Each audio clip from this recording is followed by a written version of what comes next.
এনেবোৰ মুহূৰ্তত ঈশ্বৰৰ নাম ল'লে কিমান লাভ হয় ভাবিব নোৱাৰিব। এবাৰ শুনক এইকেইটা কথা।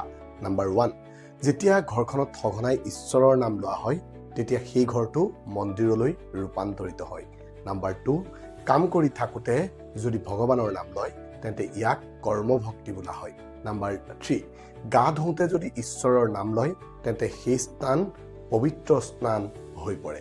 নাম্বাৰ 4, খোৱাৰ সময়ত ভগৱানৰ নাম ল'লে খাদ্যখিনি প্ৰসাদ হৈ পৰে। নাম্বাৰ 5, খোজকাঢ়ি থাকোঁতে যদি আপুনি ঈশ্বৰৰ নাম লয় তেন্তে ই তীৰ্থযাত্ৰালৈ ৰূপান্তৰ হয়। নাম্বাৰ 6, খাদ্য ৰান্ধি থাকোঁতে যদি ভগৱানৰ নাম লয় তেতিয়া সেয়া মহাপ্ৰসাদ হৈ পৰে।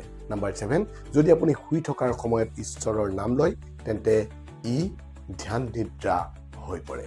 কথাটো গুৰুত্বপূৰ্ণ, মনত ৰাখিব আৰু ভাল লাগিলে এটা কমেণ্ট কৰিবলৈ নাপাহৰিব।